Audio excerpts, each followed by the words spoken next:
قصة علي نبا نن آذو اللذنها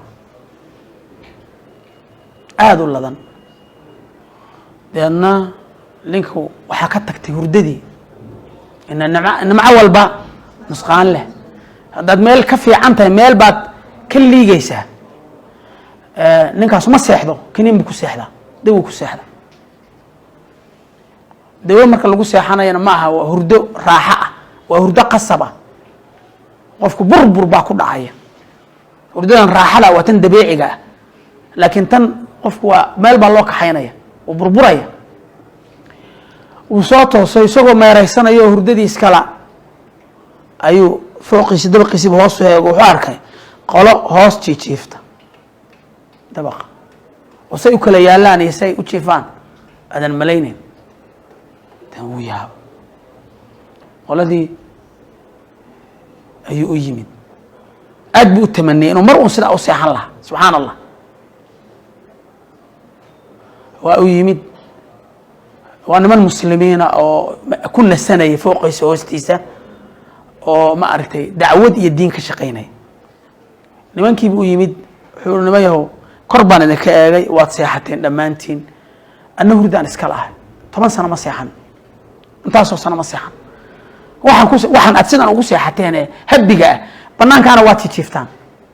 an waxaan ku jiraa qasrigaas intaasoo sariirood iyo intaasoo mukayaf ayaa ii baxaya haddana waan gamilaa idinkuna gidaarka kaabadii waad faraha wada saarteeno waad daadateen mar uun haddaan sidaa u seexan lahaa yani noloshayda raaxadeedan gaadhi lahaa maxaad igula talin lahaydeen waxay yidhaha annagana raac ma rabta inaad seexataa bas na soo raacna inaan dawadiisii buu ka dhex arkaay waayahay bur xageen qabanaa aduu noola socowna annaga soo xidhxidhay uu raacay waxaan samayna samee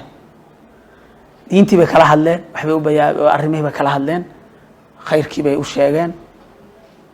wuu islaamay wuu la lugeeyey meeluu la degay waa akhiiran uu kala dhacay waa daalay wuu lugeeyey diintii allah laga warramay shaydaankii baa ka hadhay wuu cibaadaystay wuu tukaday uu kala dhacay yani wuxuu noqday dadka ducaada ee diinta ka shaqeeya dadka ugu fiican buu ka mid noqday maalkiisii hantidiisiina wuxuu ku maalgeliyey dacwaddii iyo diintii islaamka ayuu ku horumariyay ka shaqeeyay ilaahay wuxuu ku siiyay haddaad ku qanacdo cid kaa qanisan ma jirto ilaahay wuxuu ku siiyay haddaad ku qanacdo cid kaa qanisan ma jiro baahi adduunyana ma dhamaato haddii maanta meel aad ka gufaysan tahay meel bay dabayshu ka dhacaysaa aniga idin sheegay antuuga jilaal amba antuun waxa laga yaabaa markaad imika suuqa soo qabataan eed lugaynayso ee gaari weyn oo maarta kala baxsan ay inan wadata ku soo agmarto inaad hoosta ka eegto tira nabiyaha nagu sayr ana waa iska lugaynana hayraankaas ana waxana nala ma dhici kartaa laakiin waxa laga yaabaa iyadu inay ku tuunsanta oo xanuunsanayso oo ay ku rayn lahayd inay mar uu yara lugayso hal saac si ay u dhidido saasay ku eegaysaa adna waxaad moodaysaa inay ku huruufayso way ku eegaysaa way ku kamanaysaa waxay leedahay bal eeg intaa soconaysa xaf koonaha kale ka soo dhaadhacday si la daweynsid xoogeeda bismillahi raxmaan raxiim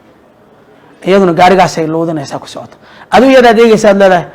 anaga siigeedna u kicinayaan annaguna waanu iska soconaayo weligay gaari maanaan helin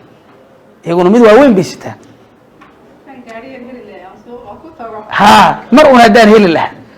يدنا وحيلان مرون هدان سدا أي أقول له وين يسو أقول له وين لا مرون هدان أقول له وين لا